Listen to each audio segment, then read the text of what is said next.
I had no idea that it would be a 14-year journey, a bittersweet journey.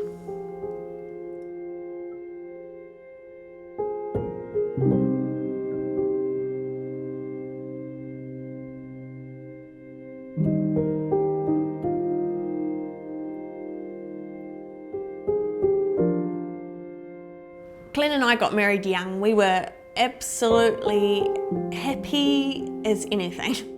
We were married for 3 years when all of a sudden he started having seizures, and the doctor rang and said that the reason for these sudden seizures Glenn was having was that he had a brain tumour and that we'd need to get to Auckland Hospital for surgery on the Monday. And this was a Friday afternoon, so talk about your world being turned upside down. We were devastated. We didn't know what to think. 5 years later into the journey, we had our daughter Rachel, all in the middle of surgery, radio, chemo, the treatments. So when Rachel was 18 months old, Glenn got really sick.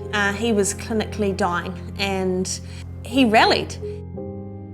Then again when Rachel was 4, Glenn got really sick again. He was clinically dying, we were under hospice, and he said his goodbyes, and we felt that it was a matter of days before we'd lose him.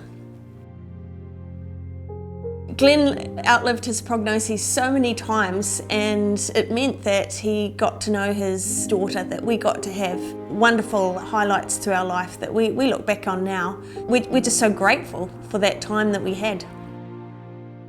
And those were priceless years. They were trying years, but they were good and they were bad.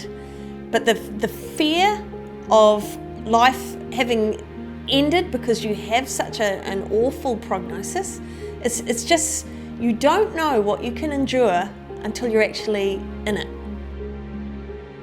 He had people that felt that he might be a burden on us, on young Rachel.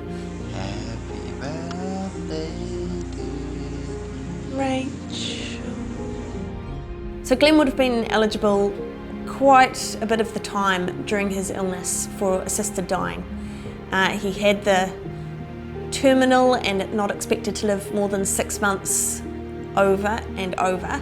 And a law that intentionally cuts short the life of someone who might be mentally unwell is something that should not just affect the families of those involved, but it should affect all of us. It is our whānau, it is our community.